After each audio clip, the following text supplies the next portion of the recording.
নমস্কার, আপনারা দেখছেন হাই নিউজ। আমি শ্রীপর্ণা রয়েছে আপনাদের সঙ্গে। শুরু করছি আজকে নিউজ টুডে। শুরুতেই দেখে নেব আজকে হেডলাইন্স।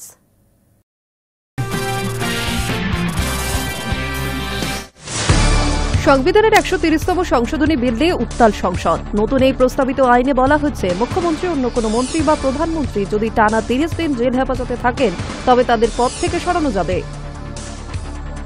২৬ নির্বাচনে নন্দীগ্রামে হারতে নারাজ তৃণমূল, বিশেষ প্রস্তুতি বৈঠক অভিষেকের। অন্যদিকে ভবানীপুর নিয়ে সলতে পাকাচ্ছেন শুভেন্দু। ফের বঙ্গ সফরে অমিত শাহ, পুজো উদ্বোধন করতে বাংলায় আসবেন। যদিও রাজনৈতিক মহলের বক্তব্য, শুধুই পুজো নয়, এর পিছনে আসন্ন নির্বাচনও রয়েছে। নিজের সরকারি বাসভবনে আক্রান্ত দিল্লির মুখ্যমন্ত্রী রেখা গুপ্ত। জনশুনানি চলাকালীন তার উপর হামলা হয় বলে অভিযোগ। গ্রেপ্তার হামলাকারী কি কারণে হামলা, জিজ্ঞাসাবাদে পুলিশ। ভয়াবহ পথ দুর্ঘটনা আফগানিস্তানে। ট্রাক ও মোটরসাইকেলের সংঘর্ষে আগুন ধরল বাসে। অন্তত ৭১ জনের মৃত্যু। মৃতের তালিকায় ১৭ জন শিশু।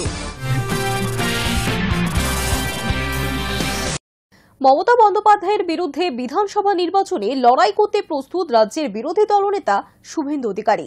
চিরাচরিত স্বভাববশত চ্যালেঞ্জ জানিয়ে তিনি দাবি করেছিলেন সেই কেন্দ্র ভবানীপুরও হতে পারে। আর এই সময় তৃণমূলের সর্বভারতীয় সাধারণ সম্পাদক অভিষেক বন্দ্যোপাধ্যায় বিশেষ গুরুত্ব দিচ্ছেন বিরোধী দলনেতার কেন্দ্র নন্দীগ্রামে। মমতা বন্দ্যোপাধ্যায়ের বিরুদ্ধে বিধানসভা নির্বাচনে লড়াই করতে প্রস্তুত রাজ্যের বিরোধী দলনেতা শুভেন্দু অধিকারী। চিরাচরিত স্বভাববশত চ্যালেঞ্জ জানিয়ে তিনি দাবি করেছিলেন সেই কেন্দ্র ভবানীপুরও হতে পারে। বিজেপি সূত্রে খবর, মুখ্যমন্ত্রী বিধানসভা এলাকা ভবানীপুরে সমীক্ষার উদ্যোগ নিয়েছেন শুভেন্দু। এই সময় তৃণমূলের সর্বভারতীয় সাধারণ সম্পাদক অভিষেক বন্দ্যোপাধ্যায় বিশেষ গুরুত্ব দিচ্ছেন বিরোধী দলনেতার কেন্দ্র নন্দীগ্রামে। সূত্রের খবর, মুখ্যমন্ত্রীর কেন্দ্রে কোথায় কত ভোটার, কোন বুথে কোন দল লিড, এই সব একাধিক তথ্য জানতে সমীক্ষা করাবেন শুভেন্দু। এমনকি ভবানীপুরে তিনি আলাদা কার্যালয় খুলতে পারেন বলেও শোনা যাচ্ছে। এই পরিস্থিতিতে তৃণমূল সূত্রের খবর, শুভেন্দুর কেন্দ্রে বাড়তি গুরুত্ব দিচ্ছেন অভিষেক। গত কয়েক সপ্তাহ ধরেই দলের একাধিক সাংগঠনিক জেলার নেতৃত্বের সঙ্গে বৈঠক করেছেন অভিষেক। মঙ্গলবার তিনি বৈঠকে বসেছিলেন বারাসাত, তমলুক জেলার নেতৃত্বদের সঙ্গে। ওই বৈঠকে উপস্থিত ছিলেন দলের রাজ্য সভাপতি সুব্রত বক্সীও। দল সূত্রে খবর, সেখানে নন্দীগ্রাম প্রসঙ্গ উঠলে অভিষেক জানায় ওই কেন্দ্র নিয়ে তিনি আলাদা করে বৈঠক করবেন।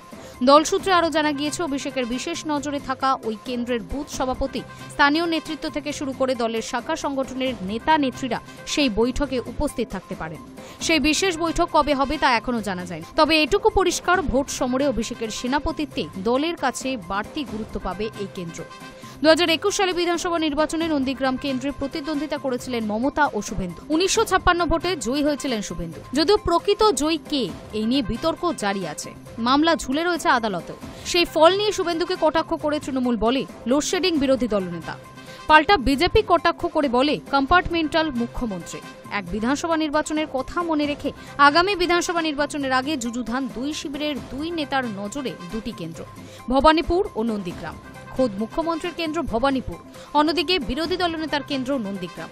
আপাতত দেখার নন্দীগ্রামে কবে বৈঠক করেন অভিষেক, দলের নেতাকর্মীদের কোন রণকৌশল দেন। Hi news network.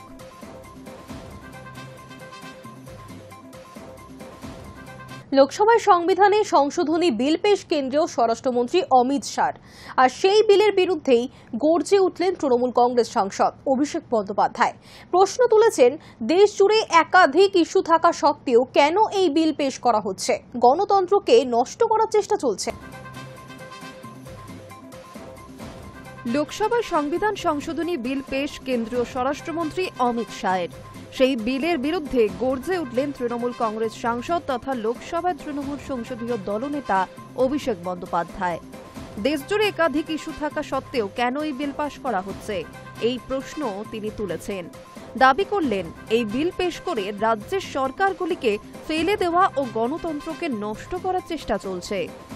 এক্সের একটি পোস্টে অভিষেক উল্লেখ করেছেন, বিরোধীদের সমর্থন থাকা সত্ত্বেও পাক অধিকৃত কাশ্মীর চাইতে পারছে না বিজেপি সরকার।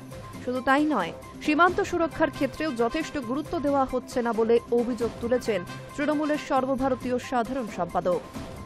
সূত্রের খবর, বুধবার লোকসভায় বিল পেশ করবেন অমিত শাহ। সেই বিলে বলা হয়েছে, গুরুতর ফৌজদারি অভিযোগে গ্রেফতার কিংবা আটক করা হলে টানা ৩০ দিন বন্দীও থাকলে প্রধানমন্ত্রী, মুখ্যমন্ত্রী কিংবা অন্য কোনো মন্ত্রীকে পদ থেকে সরে যেতে হবে।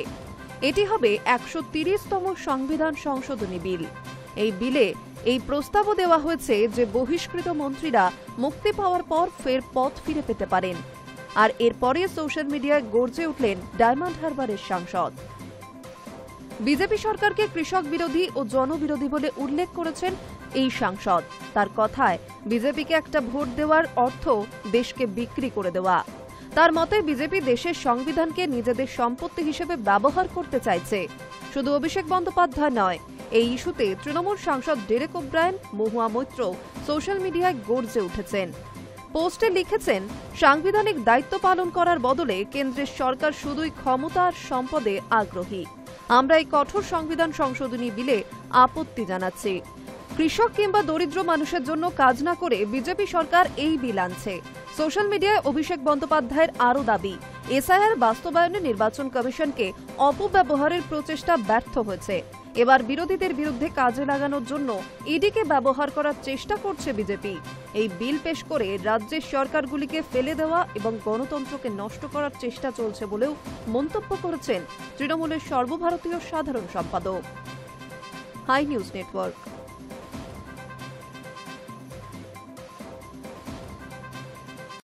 প্রাথমিক নিয়োগ দুর্নীতি মামলায় রাজ্যের মন্ত্রী চন্দ্রনাথ সিনহার বিরুদ্ধে চার্জশিটে অনুমোদন রাজ্যপাল সিভি আনন্দ বোসের। কেন্দ্রীয় তদন্তকারী সংস্থা ইডি জানিয়েছে, রাজ্যপালের অনুমোদন পাওয়ার পরেই আদালতে গৃহীত হয়েছে। চার্জশিট আদালতের নির্দেশ, 15 দিনের মধ্যে রাজ্যের মন্ত্রী চন্দ্রনাথ সিনহাকে তলবের সমন পাঠাতে হবে। প্রাথমিক নিয়োগ দুর্নীতি মামলায় রাজ্যের মন্ত্রী চন্দ্রনাথ সিনহার বিরুদ্ধে দেওয়া চার্জশিটে অনুমোদন দিলেন রাজ্যপাল সিভি আনন্দ বোস।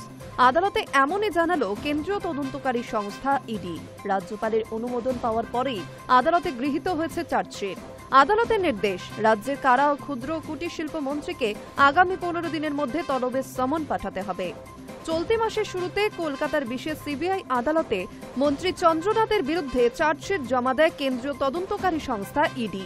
কিন্তু রাজভবন থেকে চার্জশিটের অনুমোদনের জন্য প্রয়োজনীয় নথি হাতে না পাওয়ায় ধাক্কা খেয়েছিল বিচার প্রক্রিয়া। আদালতে ইডি দাবি করেছিল, রাজ্যপালের অনুমোদন না মেলায় সাক্ষীদের সাক্ষ্য গ্রহণ সম্ভব হচ্ছে না। এবার সেই জট কাটল। রাজভবনের অনুমোদন মেলায় বিচার প্রক্রিয়া এগিয়ে নিয়ে যাওয়ায় আর কোনো বাধা থাকল না।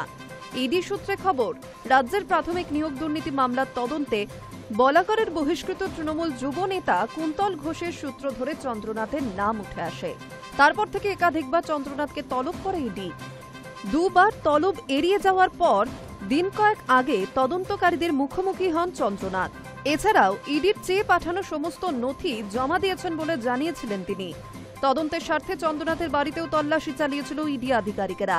সেই সময় মন্ত্রীর মোবাইল বাজেয়াপ্ত করেন তদন্তকারীরা। সেই ফোনটি খোলার জন্য সেবার চন্দ্রনাথকে তলব করা হয়েছিল। সকাল থেকে গভীর রাত পর্যন্ত তল্লাশি চালিয়ে মন্ত্রীর বাড়ি থেকে নগদ 41 লক্ষ টাকা বাজেয়াপ্ত করে ইডি। চার্জশিটে এই বিষয়গুলির উল্লেখ রয়েছে বলে ইডি সূত্রে খবর। শুধু তাই নয়, তিনি যে ইডির তলব এড়িয়েছেন তাও চার্জশিটে উল্লেখ করেছে ইডি। High news network. সামনেই নির্বাচন, তার আগে ফের বঙ্গ সফরে অমিত শাহ। পুজোর উদ্বোধনী অনুষ্ঠানে তিনি বাংলায় আসবেন বলে জানা যাচ্ছে। আর এর আগে গত জুন মাসে কলকাতায় এসেছিলেন তিনি। তবে রাজনৈতিক মহলের বক্তব্য, এই সফর শুধুমাত্র পুজো নয়, এর পেছনে আসন্ন নির্বাচনও রয়েছে। 26-এর বিধানসভা ভোটের আগে ফের রাজ্যে আসছেন কেন্দ্রীয় স্বরাষ্ট্রমন্ত্রী অমিত শাহ। গত জুন মাসেই কলকাতায় এসেছিলেন তিনি। এবার শহরের কয়েকটি পুজোর উদ্বোধনে আসছেন বলেই সূত্রে খবর। জানা গিয়েছে, মহালয়ার পরদিন কলকাতা ও সল্টলেকের একাধিক পুজোয় উদ্বোধন করবেন অমিত শাহ। রাজনৈতিক মহলের মতে শাহের এই সফর নিছকই উৎসবমুখর অনুষ্ঠান নয়, বরং আগামী নির্বাচনের প্রস্তুতির অঙ্গ। পশ্চিমবঙ্গে বিজেপি বর্তমানে নানা চ্যালেঞ্জের মুখে। ভিন রাজ্যে বাঙালিদের ওপর হামলার অভিযোগে অস্বস্তিতে পড়েছে রাজ্যের বিজেপি নেতৃত্ব। তাই বাঙালিয়ানাকে আঁকড়ে ধরতেই এবার দুর্গোৎসবকে সামনে রেখেই নতুন কৌশল নিয়েছে দল। ইতিমধ্যেই সল্টলেকের ইজেডসিসিতে বিজেপির উদ্যোগে পশ্চিমবঙ্গ সংস্কৃতি মঞ্চ এর খুঁটি পুজো হয়ে গিয়েছে। এবার সেখানে পুজোর উদ্বোধন করবেন স্বরাষ্ট্রমন্ত্রী। একই সঙ্গে উত্তর কলকাতারও কয়েকটি মণ্ডপে ফিতে কাটবেন তিনি। গত বছর বিজেপির সর্বভারতীয় সভাপতি জেপি নাড্ডা এসেছিলেন পুজো উদ্বোধনে। এবার সেই দায়িত্ব নিলেন অমিত শাহ নিজেই। প্রধানমন্ত্রী নরেন্দ্র মোদীও সম্প্রতি বঙ্গ সফরে বক্তৃতায় মা দুর্গা ও মা কালীর নাম উল্লেখ করেছিলেন। রাজনৈতিক বিশ্লেষকদের মতে তা কোনো কাকতালীয় বিষয় নয়। বিজেপি চাইছে বাংলার সাংস্কৃতিক আবেগ ও ধর্মীয় আবহে নিজেদের আরও গ্রহণযোগ্য করে তুলতে। তবে বাস্তব চিত্রটা ভিন্ন। কলকাতার প্রায় সব বড় পুজো কমিটি রাজ্যের শাসক দল তৃণমূলের ঘনিষ্ঠদের হাতে। বহুদিন ধরেই মুখ্যমন্ত্রী মমতা বন্দ্যোপাধ্যায় বাংলার দুর্গোৎসবকে আন্তর্জাতিক মঞ্চে পৌঁছে দিয়েছেন। ফলে বিজেপির প্রচেষ্টা কতটা ফল দেবে তা এখন সময়ই বলবে।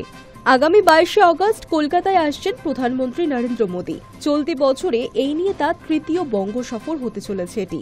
কলকাতার 3টি নতুন মেট্রো রুটের উদ্বোধন করবেন। পাশাপাশি দমদম সেন্ট্রাল জেল গ্রাউন্ডে মেগা জনসভা রয়েছে তার। 26শে নির্বাচন নিয়ে কি বার্তা দেন প্রধানমন্ত্রী, সেদিকে নজর থাকবে সব মহলের। High news network. আজিকরে নির্যাতিতার বাবার বিরুদ্ধে মানহানির মামলা করলেন কুণাল ঘোষ। ব্যাংশাল আদালতে নির্যাতিতার বাবার বিরুদ্ধে মামলা করা হয়েছে। আজিকরে নির্যাতিতার বাবাকে কিছুদিন আগেই আইনি নোটিশ পাঠিয়েছিলেন তৃণমূল নেতা কুণাল ঘোষ। সেই সময় মামলা করার হুঁশিয়ারিও দিয়েছিলেন তিনি। অবশেষে সেই কাজই করলেন কুণাল। ব্যাংশাল আদালতে নির্যাতিতার বাবার বিরুদ্ধে তিনি মানহানির মামলা দায়ের করেছেন। মেয়ের ধর্ষণ খুনের ঘটনা তদন্তে সিবিআই এর ভূমিকা নিয়ে প্রথম থেকেই অসন্তুষ্ট ছিলেন বাবা মা। নবান্ন অভিযানের দিন পুলিশের বিরুদ্ধেও একাধিক অভিযোগ করেছিলেন তারা। রাজ্য সরকারের ভূমিকা নিয়েও প্রশ্ন তুলতে ছাড়েননি। আর সিবিআই তদন্ত নিয়ে তিনি দাবি করেছিলেন সিবিআই টাকা খেয়ে তদন্ত করছে না। সম্প্রতি দিল্লিতে গিয়ে সিবিআই ডিরেক্টরের সঙ্গে দেখা করে এসে আরও হতাশা প্রকাশ করেছিলেন তারা। নির্যাতিতার বাবা বলেছিলেন সিবিআই বোগাস। আর এই ইস্যুতেই নির্যাতিতার বাবা নিশানায় পড়েছিলেন তৃণমূল নেতার। অভিযোগ ছিল রাজ্য সরকার টাকা দিয়েছে সিবিআইকে, আর কুণাল ঘোষ সিজিওতে গিয়ে সেটেল করেছেন। এই মন্তব্যের বিরোধিতা করেই তাকে আইনি নোটিশ পাঠিয়েছেন কুণাল ঘোষ। এবার মামলা করলেন। কুণাল ঘোষ জানিয়েছিলেন নোটিশ পাঠানোর পর 4 দিনের মধ্যে নির্যাতিতার বাবা যদি ক্ষমা চান তাহলে কোনো পদক্ষেপ করবেন না তিনি, কিন্তু তেমনটা না হলে আদালতের দ্বারস্থ হবেন। এখন ঠিক তাই করলেন তৃণমূল নেতা। এই নিয়ে সোশ্যাল মিডিয়ায় তিনি আগেই লিখেছিলেন, ওরা যা মুখে আসবে বলে যাবেন, যে যা শেখাবে তাই বলবেন, তা হতে পারে না।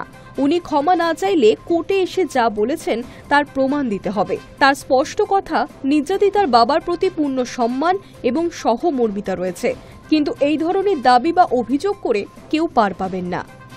Hi news Network. সময় এখন একটা বিরতির, ফিরে আসছি বিরতির পর।